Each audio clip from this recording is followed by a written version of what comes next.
আর একটা ব্যাপার না বললেই নয়, সেটা হচ্ছে ঈর্ষা। অর্থাৎ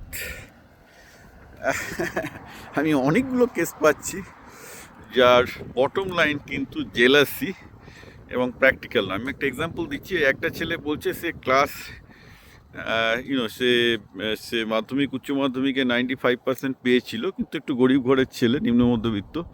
সে সরকারি পরীক্ষায় চাকরি দিয়ে একটা ছোটোখাটো সরকারি চাকরি লাগিয়ে দিয়েছে, দিয়ে মাসে মোটে 17,000 টাকা মাইনে পায়।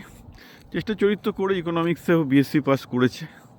কিন্তু বলছে যে স্যার দেখুন, আমার সাথে আমার লেভেলের যেসব বন্ধুবান্ধব ছিল তারা কেউ এমএসসি করছে, পিএইচডি করছে, তারা বড় বড় প্রফেসর হয়ে যাবে, আর আমি এখানে বসে 17 থেকে 20,000 টাকার চাকরি করতে বাধ্য হচ্ছি, কারণ আমার বাবা মা জোর করেছিল যে সরকারি চাকরি করতে হবে, নাহলে ফ্যামিলি চলবে না। তো আমি এখন লাইফে কী করব, ভীষণ হীনমন্যতায় ভুগছি। এবং ঈর্ষা হচ্ছে বলতে পারছি না আমাকে, কিন্তু আমি পরিষ্কার বুঝতে পারছি তার ভেতরে জ্বলছে যে তার বন্ধুবান্ধবরা বড় পজিশনে চলে যাচ্ছে, তার মতো ক্যালিবারের যারা ছিল বলে মনে করে, যেহেতু মাধ্যমিক উচ্চ মাধ্যমিকে 95% পেয়েছিল। বলে যে বাকি যারা আমার মতো ভালো করেছিল তারা তো ভালো জায়গায় চলে গেল, আমি তাহলে কী করব?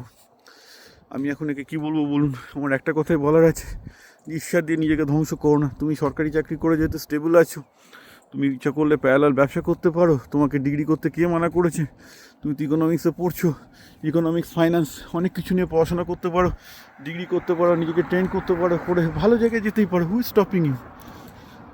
তুমি যদি ভালো হতে চাও, আজকে তো ChatGPT থেকে ইউটিউব সব কিছু তোমার সামনে আছে। তুমি পড়াশোনা করলে ডেফিনেটলি নিজের থেকে অনেক ভালো জায়গায় চলে যেতে পারবে।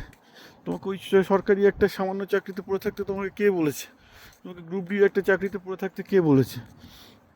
কেউ বলেনি। তুমি নিজে ওই জায়গায় আটকে আছো। তো তোমাকে নিজেকে সাহসী হতে হবে। সাহসী নামে যদি এখন শুধু ভাবো যে সরকারি চাকরি নিয়ে পড়ে বসে আছি, দিয়ে শুধু ঈর্ষান্বিত হয়, jealousy is not a solution. আজকের দিনে অনলাইনে এত কিছু opportunity, who is going to stop you?